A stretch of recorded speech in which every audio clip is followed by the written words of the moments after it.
तो classification of elements में जितने जो आपकी पीरियोडिक टेबल बनी है, तो पीरियोडिक टेबल को बनाने के लिए शुरू से कुछ ना कुछ अरेंजमेंट किए गए थे, ठीक है। तो अलग अलग साइंटिस्ट ने अलग अलग कुछ टेबल्स बनाई थी। तो सबसे पहली टेबल आई थी डोबर्नियर ट्रायड वाली, ठीक है, डोबर्नियर ट्रायड्स वाली।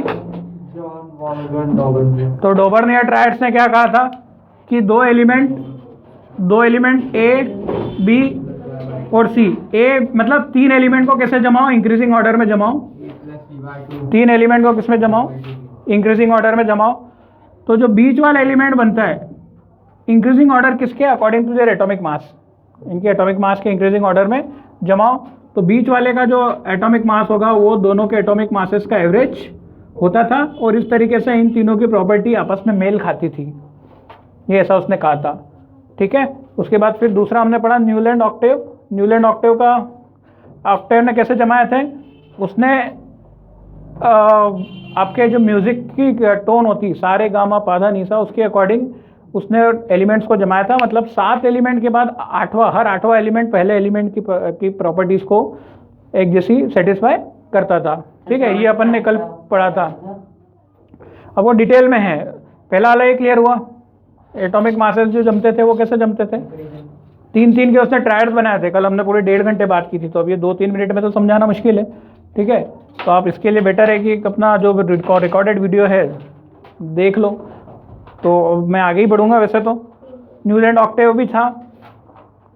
अब यहाँ की चीज़ को ध्यान से समझो, ठीक है। मेंडलीव से जो आपकी बात चली वो काफ़ी सुधरती चली गई। ये पीरियोडिक टेबल हम ज़्यादा यूज़ करते हैं, मेंडलीव से मिलती जुलती। मतलब मेंडलीव ने काफ़ी अच्छी चीज़ें बताई थी।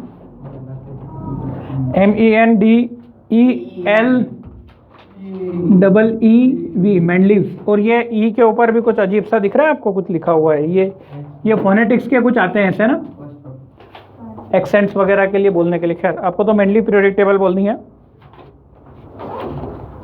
चलो इसमें कुछ लिखो।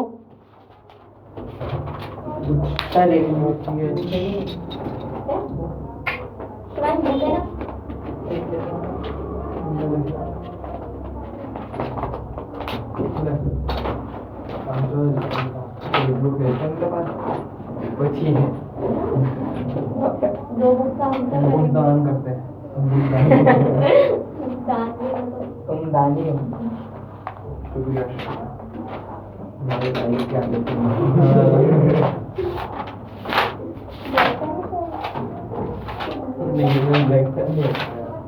चलो लिखो। When Mendeleev started his work, मैं आपको बस शॉर्ट में लिखवा रहा हूँ। आप देख रहे होंगे कि पूरी किताब का कंक्लूजन आपके पास एक पेज में आ चुका है, 3 या 4 पेज का, ठीक है। सर वो हेडिंग क्या है? हेडिंग है आपका मेंडलीव, ये Mendeleev's periodic table.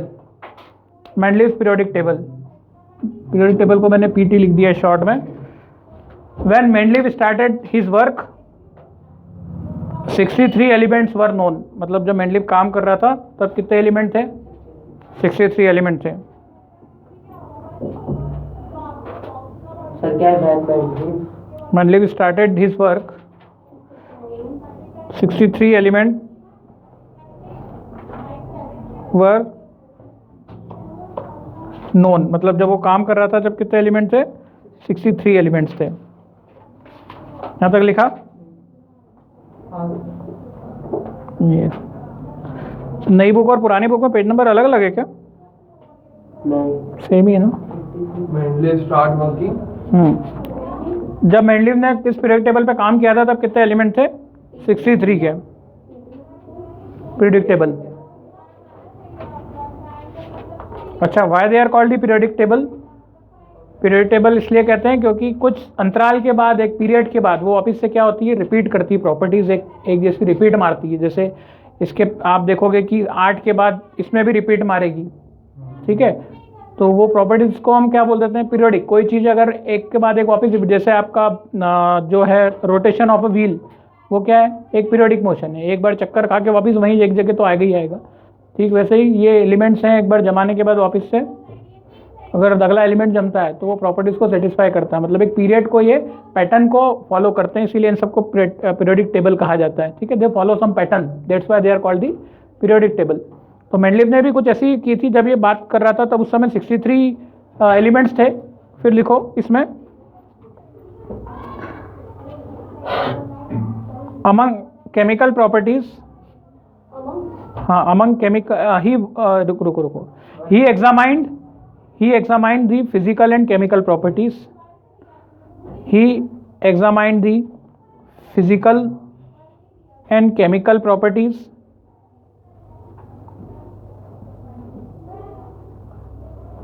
He examined the physical and chemical properties based on the atomic masses of element. He examined the physical and chemical properties based on the atomic masses of the element. अच्छा है ना, point बना के लिखा करो आप, जैसे एक पॉइंट हो गया ये, इसके बाद एक और पॉइंट को पलट, सब बड़ा बड़ा पैराग्राफ जो बनाता है ना उसको मार्क्स नहीं मिलते हैं, ये बड़ा बड़ा लिख दिया, वो नहीं करना है। जैसे मैं बोलता हूँ ये पॉइंट है इसका, अगला पॉइंट वैसे स्विच कर दो अगले पे। ठीक है, आप क्या है ढेर सारे इससे बड़े बड़े पैराग्राफ बना दोगे तो मज़ा नहीं आएगा। आपने सोचा कि यार बच्चा बड़ा दिखेगा, बट टीचर को वही क्वेश्चन के आंसर ज़्यादा बेटर मार्क्स मिलते हैं बच्चों को जो पॉइंट्स के फॉर्म में लिखता है। जैसे ये एक पॉइंट हो गया, ठीक है, दूसरा पॉइंट क्या हो गया, एक लाइन को एक पॉइंट बना, हाँ, एक marks.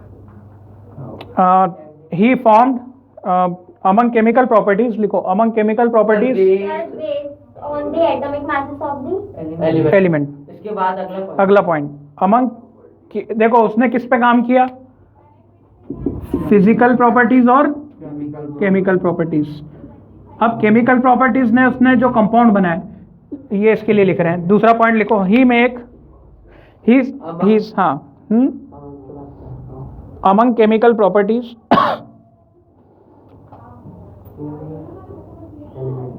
among chemical properties he formed compound of among chemical properties he formed compound of he formed compound of among chemical properties he formed compounds of hydrogen and oxygen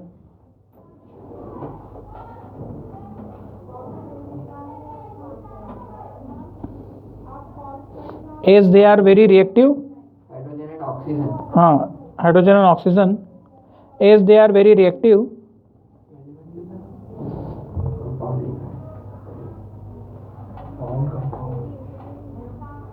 among chemical properties he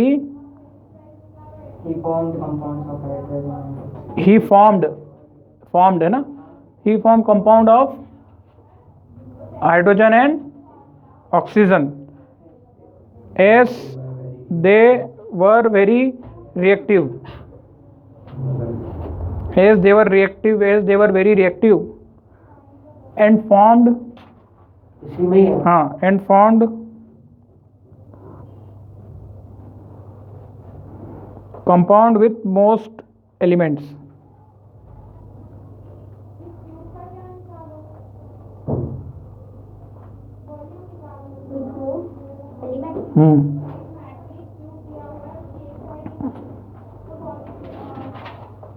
They are very reactive and form compounds with most elements. पहला point क्या लिखा कि उसने 63 elements की table बनाना चालू की जब वो काम कर रहा था। दूसरा पॉइंट क्या लिखा, उसने फिजिकल और केमिकल प्रॉपर्टीज को एग्जामिन किया था जब वो फिजिकल की बात नहीं की, जब वो केमिकल प्रॉपर्टीज के ऊपर काम कर रहा था तो उसने दो अलग अलग एलिमेंट का चुनाव किया, हाइड्रोजन और ऑक्सीजन। उसने क्या किया, हाइड्रोजन और ऑक्सीजन से जितने भी 63 एलिमेंट्स थे उन सभी के साथ क्या करवाई है, रिएक्शन करवाई और उनकी प्रॉपर्टीज को क्या किया, नोट किया। समझ गए?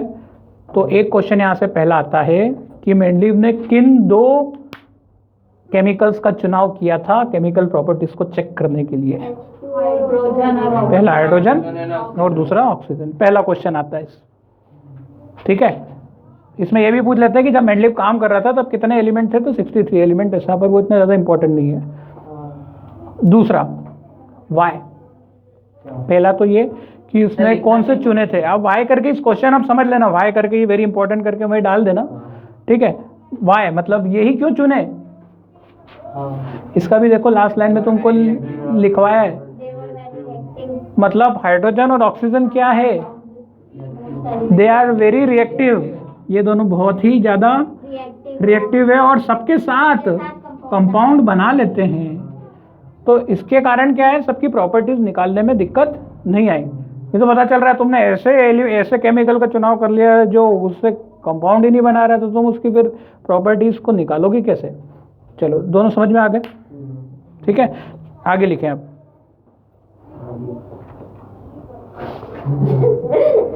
He observed that most of the element sir report है। एक मिनट रुको। He sorted out the element with similar properties. He sorted का मतलब क्या होता है, अलग अलग छांट दिया उसने क्या किया, सॉर्ट कर दिया। पहले तो क्या ऑक्सीजन हाइड्रोजन से रिएक्शन करवाई और क्या करा उसने, छाटा भी नहीं कर दी। He sorted out the element with similar properties, similar properties को उसने एलिमेंट को क्या कर दिया, छाट दिया। He sorted out the element with similar properties and observed that, he sorted out the element with similar properties and observed that most of the elements got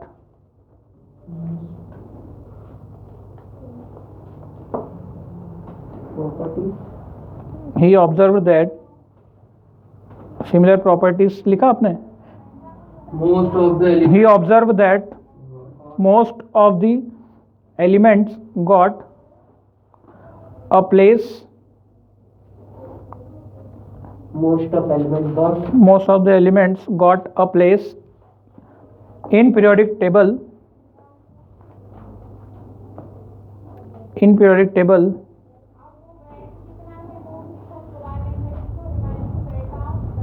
and were arranged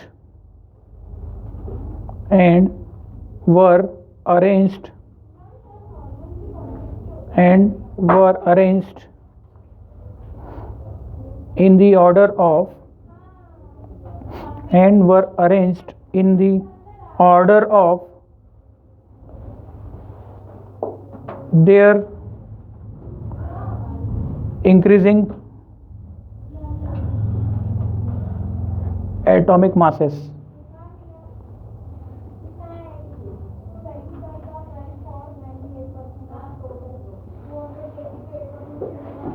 last point इसी में, मतलब एक paragraph बड़ा बन गया ना तुम्हारा। Sir atomic क्या है? अब एक पैराग्राफ छोटा, एक लाइन का ही बनेगा, दो पैराग्राफ बने। Atomic masses, it was observe that, मतलब तीसरी लाइन इसकी, it was observe that, sir किसकी तीसरी लाइन? इसी की तीसरा पैराग्राफ, मतलब अब ये अगली लाइन में लिखो ना, मैंने बोला लाइन में पॉइंट बाय पॉइंट लिखा सर है। अभी 4 लिखवा दिए। हाँ अगला लिख लो। It was observed that there occurs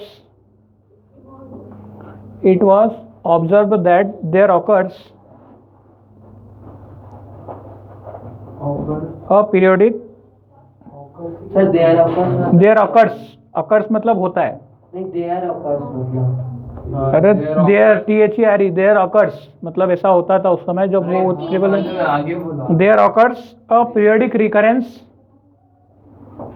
a periodic repetition लिख लो, रिकरेंस हटा दो, periodic repetition of element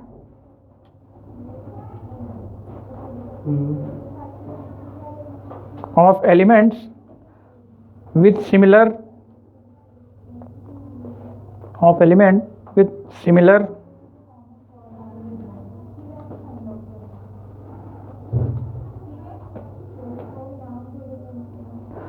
physical and chemical properties.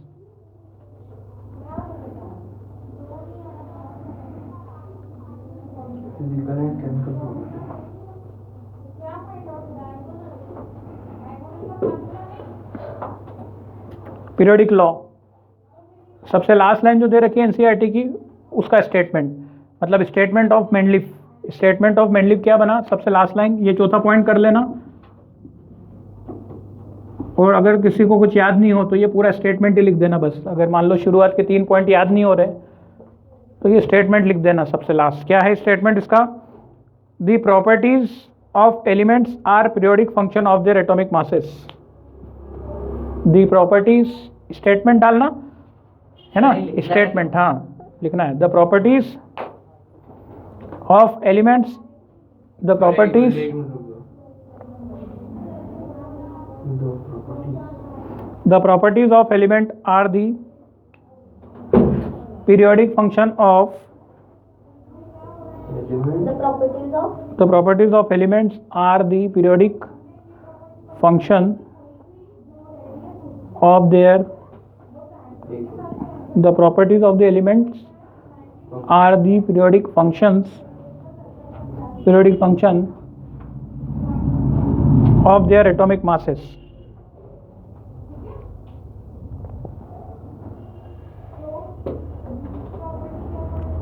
ठीक है, और लास्ट पॉइंट वर्टिकल कॉलम्स इस, बोला था ना, क्या था इस पॉइंट के पहले? वो why hydrogen and oxygen were chosen. अच्छा, last point, vertical columns are known as group, vertical columns are known as groups and horizontal rows are called periods. Vertical columns are called groups and horizontal rows are called the periods।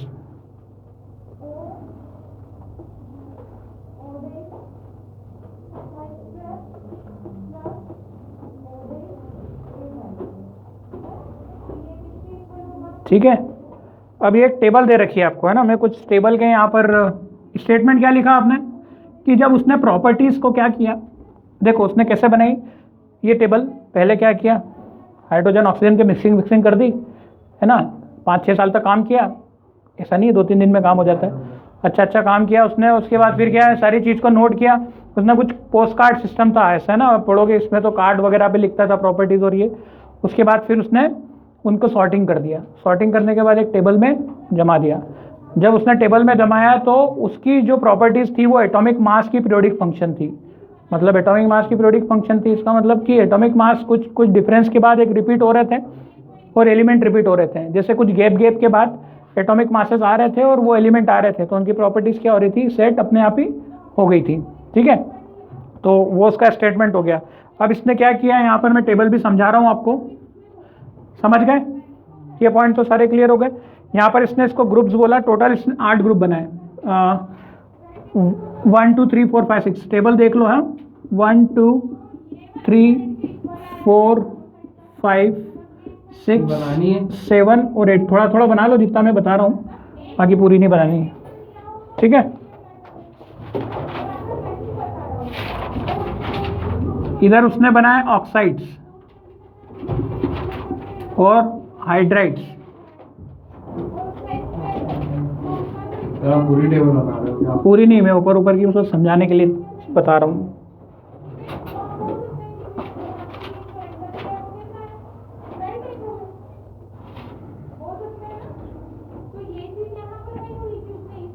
पहले group में जो oxide बनते थे वो किस category के बनते थे, R2।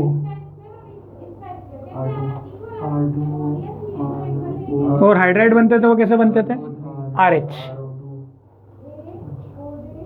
ठीक है,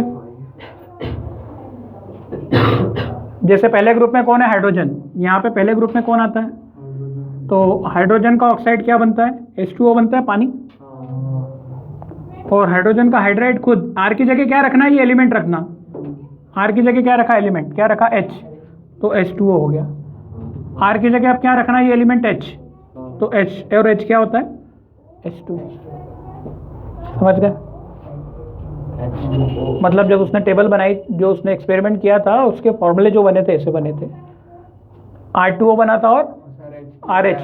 जिन के फॉर्मूले R2O थे उन सबको एक जगह डाल दिया ऑक्साइड्स के। जिन के फॉर्मूले RH बन रहे थे वो उसने ऐसा डाल दिया। उसने जो भी प्रोसीजर से टेस्ट किया होगा, अपने को वहाँ नहीं जाना है।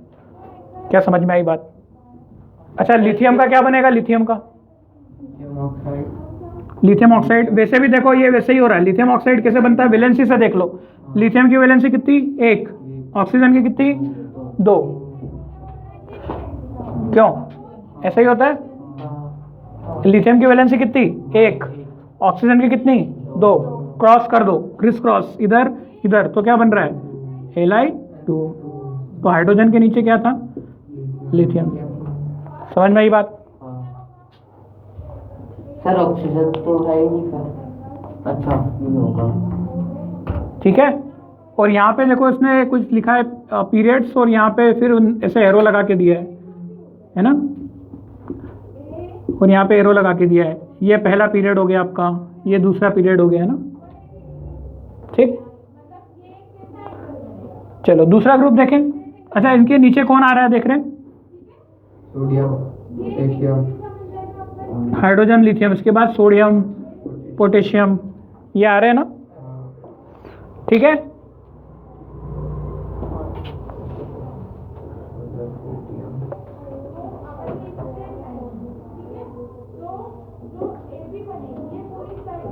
दूसरा ग्रुप कैसा बनाता था? आरओ। दूसरा ग्रुप ऑक्साइड किस टाइप के बनाता था? आरओ नाम के। और हाइड्रेट किस फॉर्म के बनाता था? RH3। किस फॉर्म में बनाता था? RH3। जैसे एग्जांपल देखो, यहां पर बेरिलियम लिखा है देखो, और बेरिलियम के नीचे मैग्नीशियम लिखा है ना? टेबल भी तो देखो, थोड़ा ध्यान लगाओ। अगर सोच लोगे कि बोर हो रहा है तो बोर होगा। तो बेरिलियम का ऑक्साइड देखो, बेरिलियम इधर लिखो, ऑक्साइड इधर लिखो। वैसे तो तुम इधर देख के समझ जाओगे कि BeO बनेगा, क्योंकि इसका वैलेंसी वैसे भी अगर वैलेंसी से देखो तो क्या है? 2 2 और 2 और 2 कैंसिल। ये वैलेंसी मैं बहुत बार बता चुका हूँ, आपको याद होनी चाहिए। ठीक है, 1 से लेकर 20 तक की। तो इसका क्या फॉर्मूला बन रहा है? BeO। तो देखो ये RO बन रहा है। मैग्नीशियम का ऑक्साइड क्या बनाता है? इधर Mg लिखो, इधर क्या लिखो? मैग्नीशियम की 2, ऑक्सीजन की 2, 2 से 2 वैलेंसी कट गई, क्या बना? MgO। ठीक है, तो वो ऐसे बन रहे थे तो उसको उस कैटेगरी में डाल दिया उसने सब चेक किया, जो भी मेथड होती है, अब कैसे चेक किया वो सब उसने मिला के जैसे भी निकाला होगा। आया नहीं आया? हाइड्रेट क्या बनेगा इसका? देखो BeH3। क्या बनेगा? इसका हाइड्रेट BeH3 बनेगा। BeH2 है, हाँ 3 कहाँ से बन जाएगा? 2। वैलेंसी सेटिस्फाई नहीं करेगा ना। कैसे बनाएंगे? देखो बेरिलियम का 2 और हाइड्रोजन की वैलेंसी कितनी होती है? 1। क्रिस क्रॉस कर दो, BeH3 बन रहा है। ठीक है, मतलब अपने को तो पता है, उसको नहीं पता था, मतलब उसने इस तरीके से एक्सपेरिमेंट करके निकाला था। अब तो तुमको पता है ना कैसे फॉर्मूला बनता है। हाइड्रोजन की वैलेंसी 1, ऑक्सीजन की वैलेंसी 2, और बाकी एलिमेंट्स की पता होती है, तो क्रिस क्रॉस करके आप चेक कर लो, ये RO ग्रुप को बिलोंग करेगा, RH2 को करेगा। चलो अगले तीसरा ये मैं समझाने के लिए बता रहा हूँ आपको। हाँ, एलिमेंट्स इतना ही लिख लो, तुमको कुछ वो नहीं करना, ऊपर की याद रहना है बस। ये ऑक्साइड और हाइड्रेट वाली याद रखना, ठीक है? बाकी कुछ काम का नहीं है। फिर क्या है थर्ड वाला? R2O3। थर्ड वाला क्या है? ऑक्साइड कैसा बनाता है? R2O3। और हाइड्रेट कैसा बनाएगा? RH3। चौथा ग्रुप कैसा बनता है? RO3। नहीं, चौथा ग्रुप RO3 बना रहा है ना ऑक्साइड? नहीं, RO2 और RH4। RO2 और RH4। R रख लोगे? R इसी टेबल का इसका रखना, हाँ, इस टेबल का उस टेबल में मत रखना, ठीक है? उसके बाद पांचवा ग्रुप R2O5। बोलते जाओ मुझे। R2O5 और हाइड्रेट क्या बना रहा है? ये भी RH3 बनाता है ना। छठा ग्रुप RO3 और RH2। सातवां R2O7 और RH। R2O7 RH। और आठवां ग्रुप RO4। वो हाइड्रेट बनाता ही नहीं है। ठीक है, क्लियर है?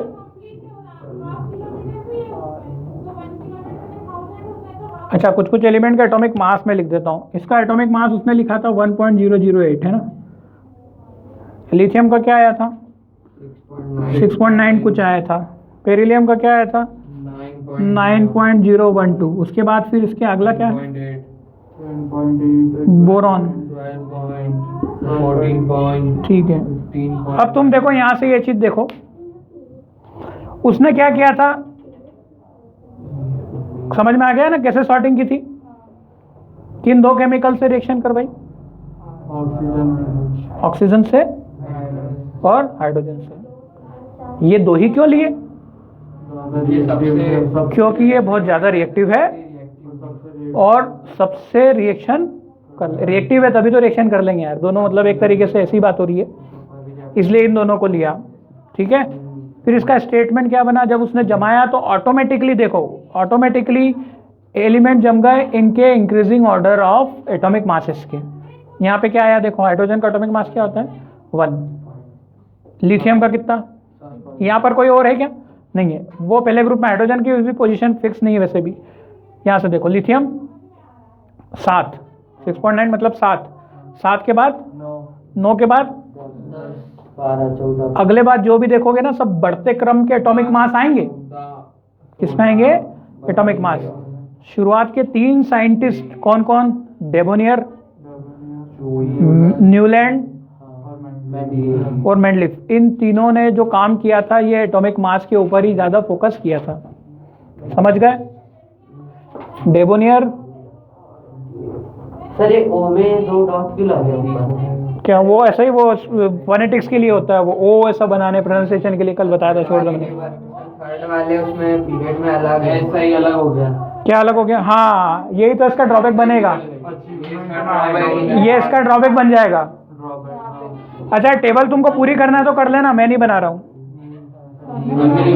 है ना। ये ऊपर के नाम जरूरी, बस ये फिर से बोल रहा हूँ। 5वां ग्रुप कौन सा ऑक्साइड बनाता है? सर हाँ, 8 वाले में हाइड्रोजन से क्यों नहीं किया? ये रिएक्टिव नहीं होते हैं। 8 वाला जो ग्रुप है ना, ये हाइड्रोजन से रिएक्शन नहीं करते हैं वो, तो इसीलिए वो कुछ पता नहीं चला उसको, तो उसने लिखा ही नहीं उसके बारे में। क्या कुछ गड़बड़ तो नहीं है? दिखा बुक से मैंने सही मैच किया, तुमने सही बताया ना ये, ठीक है। चलो, ये समझ गए। मतलब इसमें याद करने वाली चीज ज्यादा से ज्यादा होती तो क्या होती? ये होती, इनके ऑक्साइड ग्रुप के क्या बनते हैं, इनके हाइड्राइड ग्रुप के क्या बनते हैं। अच्छा, ऑक्सीजन से रिएक्शन करने के बाद जो कंपाउंड बनाता है उसका नाम क्या लिखोगे? ऑक्साइड। हाइड्रोजन से रिएक्शन करवाने के बाद उसका क्या लिखोगे? हाइड्राइड। रचित, क्लियर हो रहा है? पक्का? अच्छा, इसका नाम क्या होगा? नाम क्या होगा? बस देखिए, बताओ किसमें क्या है। Magnesium oxide. Mg मतलब? मैग्नीशियम। O मतलब? ऑक्साइड। तो मैग्नीशियम ऑक्साइड। मैग्नीशियम ऑक्सीजन मत बोल देना। अब तो तुम ये तो समझ गए ना, ऑक्सीजन से रिएक्शन करने के बाद ऑक्साइड बनता है और हाइड्रोजन से रिएक्शन करने के बाद हाइड्राइड बनता है। नाम और ऑक्साइड, नाम ऑक्साइड, नाम हाइड्राइड, बस जो भी उसका आयरन हाइड्राइड, आयरन ऑक्साइड, ऐसे इनके कंपाउंड बन जाते हैं। बोलो, ये क्लियर हो गया? तो उसने क्या देखा कि ये ऑटोमेटिकली क्या था, एटॉमिक मास में जम रहे थे, पर बीच बीच में एटॉमिक मास गड़बड़ा रहा था, वो उसका क्या बन जाएगा? ड्रॉबैक बन जाएगा। चलो, ये समझ गए? वो आपको ढूंढना पड़ेगा। कोबाल्ट और निकल में हो रहा है, में देख फोर्थ वाला कॉलम कोबाल्ट और निकल में हो रहा है, और इधर ये बी और सी आर में हो रहा है। ठीक है, अचीवमेंट देखें। अब ये इसके जब लिमिटेशन में बताऊंगा ना, लिमिटेशन एक हेडिंग डलवाऊंगा अलग से। पहले देखो हम क्या पढ़ रहे हैं, सबकी 3-3 हेडिंग डलेगी। पहले साइंटिस्ट की कितनी हेडिंग डली? 3। डोवेनियर का पहले स्टेटमेंट, उसने क्या काम किया, फिर उसका अचीवमेंट और उसका ड्रॉबैक, फिर न्यूलैंड का स्टेटमेंट, उसका अचीवमेंट, उसका ड्रॉबैक। अचीवमेंट तो अपन ने ज्यादा नहीं लिखे, शायद लिखे ही नहीं है, नहीं लिखे। अचीवमेंट वही हो जाएंगे मतलब जो उसके है, पर मेंडलीव के अचीवमेंट है, मेंडलीव के अचीवमेंट है, मेंडलीव के उसने क्या हासिल किया। मेंडलीव के अचीवमेंट लिखो। Next heading, achievement of Mendeleev. देखो मैं इस तरीके से समझा रहा हूँ कि आपको बुक पढ़ने की जरूरत ना पड़े, भूलना नहीं है, ठीक है। आप जो ये पढ़ोगे बस यही याद कर लो, सीधी सी बात है। घर जाके रिवाइज करो और याद हो गया, इस तरीके से प्रैक्टिस करो आप। मेंडलीव, नेक्स्ट है achievement, achievement of Mendeleev periodic table, achievement of Mendeleev periodic table. Sir ये लिखना है क्या? हाँ, इसमें पॉइंट लिखवाऊंगा मैं, हेडिंग डालो ना अचीवमेंट, लिखो अचीवमेंट ऑफ पीरियोडिक टेबल को पीटी लिख दिया करो यार, पूरा मत लिखो। मैंने तो मेंडलीव अचीवमेंट लिखा। हाँ, मेंडलीव अचीवमेंट भी लिख दो। चलो लिखो पहला पॉइंट। अचीवमेंट को क्या लिखा?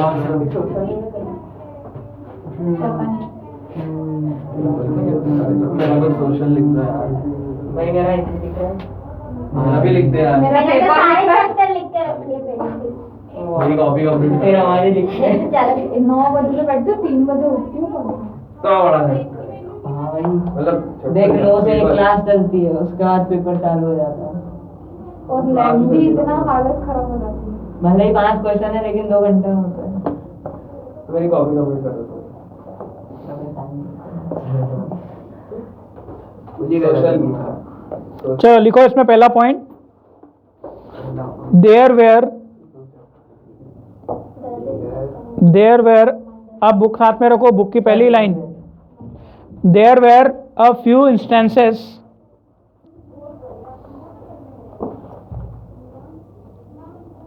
वेयर,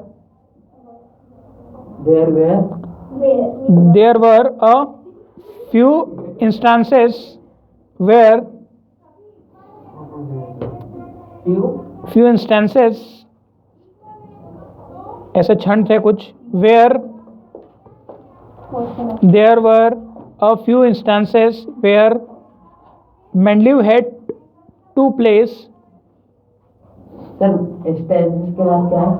few instances where मैं देखने का यार तू Mendeleev had to place में बेटा बुक में भी ध्यान रखो ना, तुमको समझ में आ जाएगा। बता दो। सर कहाँ लिखा है? अच्छा ये यहाँ से थोड़ा मैच तो क्या करो। अब तुम लोग मतलब ऐसे एक किताब की लाइन मैच किया करो। हाँ, कहाँ से पढ़ रहे हैं अपन ये। There were a few instances where Mendeleev had to place an element with a slightly greater atomic mass Mendeleev had to place an देखो लाइन बताई ना। had to place an element with a slightly greater atomic mass before an element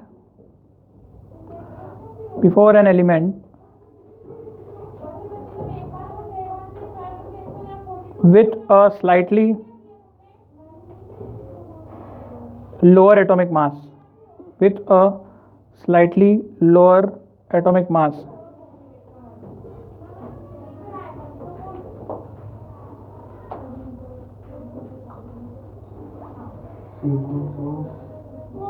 ये actually achievement के अंदर दिया है, पर ये ड्रॉबैक था कि अचीवमेंट था, ये ड्रॉबैक था। पर ये मुझे पता नहीं एनसीईआरटी ने इस लाइन को इसके अचीवमेंट में क्यों डाला, बेइज्जती करने के लिए। खैर तुम्हें समझ गए ना, मैंने जो लाइन लिखा उसने क्या बताया कि उसने क्या कर दिया था, कुछ जो एलिमेंट थे जिसका एटॉमिक मास बड़ा है वो तो बाद में आना चाहिए, जिसका एटॉमिक मास छोटा है वो कहाँ आना चाहिए, पहले आना चाहिए।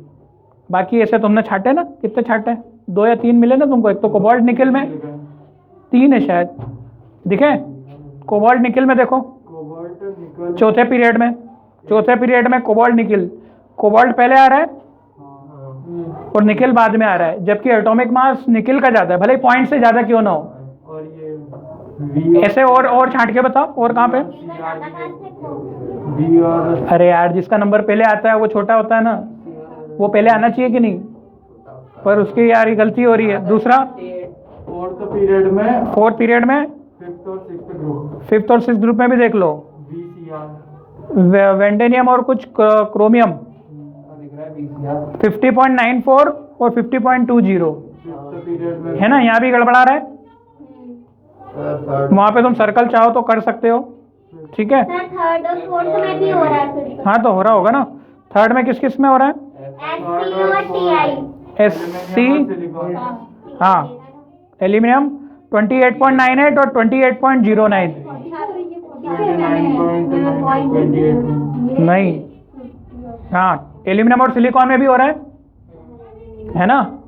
कितने मिले? 3। उधर लास्ट वाले रूम में भी हो रहा है। और सबसे लास्ट वाले रो में किसमें? 208 के बाद 183 208 के बाद 183 आ रहा है। यहाँ तो बहुत जबरदस्त तरीके से गलत है। ठीक है, सबसे लास्ट में, मतलब सीक्वेंस समझ में आ रहा है ना। 207 के बाद 8 आ रहा है, पर 8 के बाद ये क्या आ रहा है? अच्छा हाँ, तुम सही, हाँ सीरीज पहली वाली तो सही है, सही है, सही है। हाँ हाँ हाँ हाँ सही है, वो सीरीज चल रही है वो तो उसको मत गिनो रे भाई। हाँ अरे वो ऊपर वाले सलंग चल रहे ना, मतलब उसने एक के अंदर 2-2 प्लेस किए हुए हैं। वो एक के अंदर 2-2 है। और दिख रहा है क्या? सेकंड सीरीज में, फिफ्थ के में टी और आई। टी और आई, हाँ 127.6 और 126.9। समझ गया पंकज? 127 और 126, तो ये इतनी सारी गलतियां थी इसमें।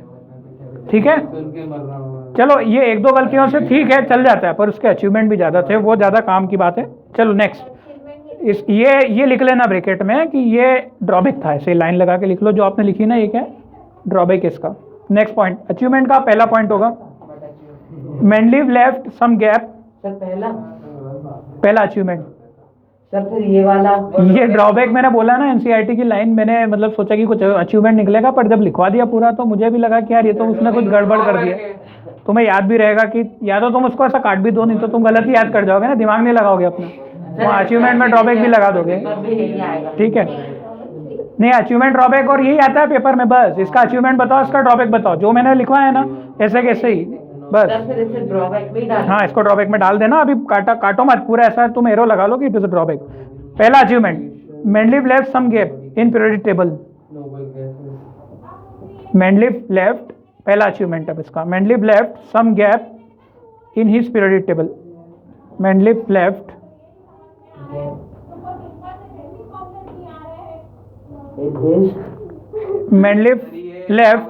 सम, नहीं ये अचीवमेंट है। सुनो, लेफ्ट उसने कर दिया था, मतलब उसको पता था कि इसमें क्या आने वाले, भविष्य में कुछ एलिमेंट आएंगे, है ना। तो उसने क्या कर दिया था? गैप छोड़ दी थी। लिख लिया? अगर आपको पता है कि यार यहाँ पर ही आएगा और आने वाला यहीं पे बैठेगा, तो उसने उसकी जगह वहीं छोड़ी थी। उसका नाम भी दिया था, आगे नाम भी है, उसके ऊपर भी क्वेश्चन बनता है, मैं लिखवा रहा हूँ। हाँ उसके ऊपर भी क्वेश्चन बनता है। अभी क्या लिखा तुमने? हाँ, Mendeleev left some gaps in periodic table. उसने क्या कर दिया था? कुछ पीरियोडिक टेबल में गैप्स छोड़ दी थी, है ना। मतलब आपको तो ऐसा डिफेक्ट की तरह दिख रहा है कि गैप है, मतलब क्या है? डिफेक्ट। पर वो जो एलिमेंट थे उनके लिए गैप नहीं डाली थी उसने, मतलब जो एग्जिस्ट करते थे वो नहीं था कि वो जमा नहीं पा रहा था, वो आने वालों के लिए गैप थी। तो ये ड्रॉबैक नहीं है। चलो इसी में लिखना,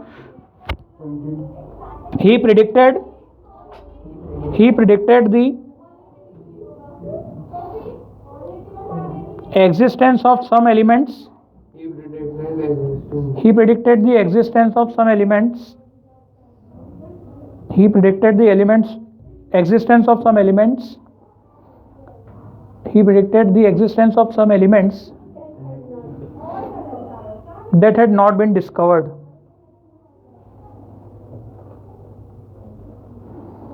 That had not been discovered at that time.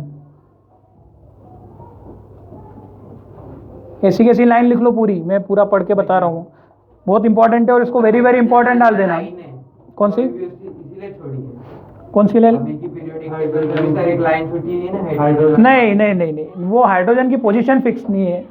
Hydrogen की पोजीशन फिक्स नहीं है कि कौन से ग्रुप में रखें, इसलिए उसको वहीं पे रखा है, बोले अभी यहाँ रख लो, क्योंकि हाइड्रोजन की समानता 2-3 ग्रुप के जैसी मिलती है। चलो पूरा लिखा। अब यहाँ पर उसने गैप जो है ना, गैप आपको दिख नहीं रही है, कोने कोने में छोड़ रखी है ना, आपको बीच में कहीं छोड़ रखी है, ऐसी कुछ गैप उसने छोड़ रखी है। चलो लिखा, Mendeleev predicted some element that has not been discovered at that time, यहाँ तक लिखा। फिर उसी में ही ये पूरा ही गैप के बारे में ही अचीवमेंट है ना। मेंडलीव नेम देम, मेंडलीव ने उसका नाम भी रख दिया था जो आने वाले। मेंडलीव पूरा मत लिखो। He named them by prefixing Sanskrit numeral, by prefixing a Sanskrit numeral. पूरा लिख लो, बार बार मत पूछो आखिरी तक। He named them by prefixing a Sanskrit numeral.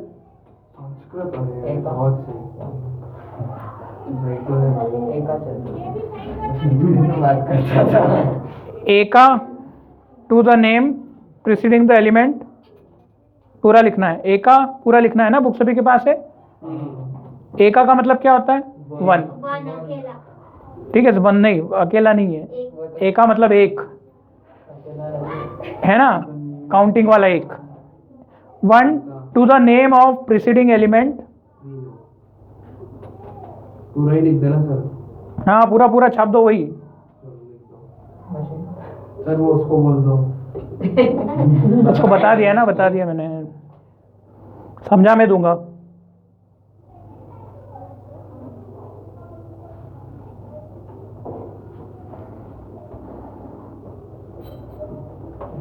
Same group तक लिखना है। हाँ फॉर इंस्टेंस वो एग्जांपल दिया है। अरे पूरा लिख दे, पूरा paragraph. For instance scandium, gallium और जर्मेनियम। अब देखो ये तीन बाद में खोजे गए थे। ये तीन क्या थे? बाद में खोजे गए थे।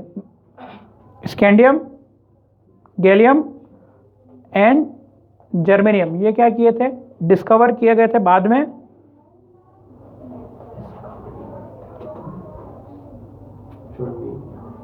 Discovered later have properties similar to, हाँ, have properties similar to eka boron. Sir ये नहीं लिखा कि फॉर इंस्टेंस। पूरा लिखना है। पूरा लिख दे नीचे तक। हाँ उस टेबल के पहले तक मैं समझा रहा हूँ आपको। सर ये भी लिखना है पूरा आगे। सब लिखना है ये सर पूरा paragraph. Similar to eka boron, एका एल्यूमिनियम एंड एका सिलिकॉन तक लिख लो बस। एका बोरॉन, एका एल्यूमिनियम और एका सिलिकॉन तक लिख लो बस। एका बोरॉन रिस्पेक्टिवली, बस वहां तक। सिलिकॉन तक बस। हाँ रिस्पेक्टिवली, रिस्पेक्टिवली।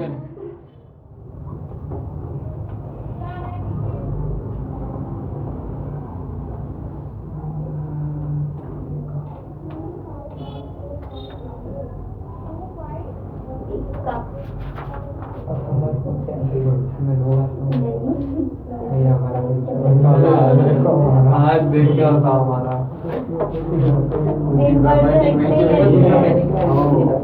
चलो स्कैंडियम, स्कैंडियम का नाम क्या है?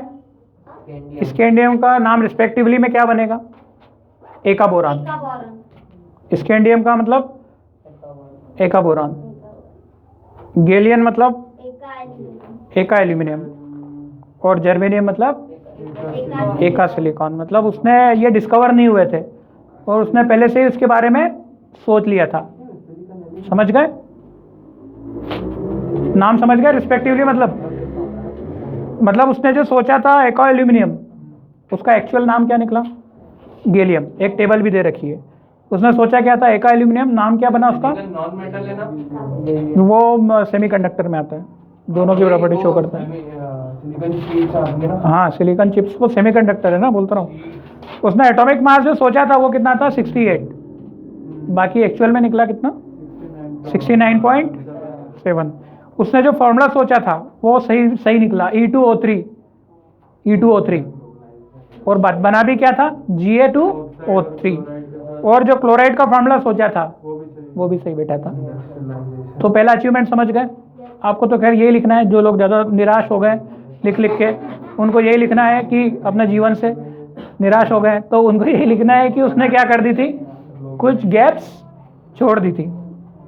ही लेफ्ट सम गैप। ठीक है? और गैप छोड़ने के बाद उसने 3 एग्जाम्पल दिए, एका बोरॉन, एका एल्यूमिनियम और एका गैलियम। बोर हो गया? बहुत ज़्यादा बोर हो गया? तेरे चेहरे से देख के ऐसा लग रहा है कि निराश बहुत ज्यादा हो गया जीवन। चलो पहला समझ गए। सर ऐसा तो नहीं है सर, इससे गेम छूट गई हो मैच करने के चक्कर में, और बाद में मैं तो इसीलिए छोड़ी थी। बाकियों को क्या पता? सर ये था ना इसको पता। अरे वो तो क्या है, जैसे होता है ना, एक दो चीजें भी सही रहती है तो लोग उसको मान लेते हैं, अरे वाह यार अच्छा काम किया तूने। मतलब वो मैटर ये नहीं है कि उसने 3 जो गैप थी, मतलब इसके कारण बहुत सारी चीज लोगों को विश्वास हो गया कि ये टेबल सही थी, और ये सही भी थी वाकई में। ठीक है, चलो ये समझ गए। लास्ट पॉइंट लिखो, Nobel gases like helium. Sir बस 3 ही है। हाँ तीसरे ये इसका अचीवमेंट का दूसरा पॉइंट। अचीवमेंट पहला लिख लिया, पहला अचीवमेंट क्या था, उसने गैप छोड़ी थी। दूसरा अचीवमेंट, और इसमें नाम दे दो। हाँ, noble gases like helium, neon and argon.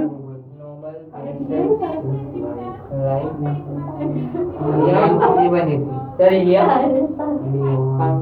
बनी थी। क्या सर कुछ भी लिखना है?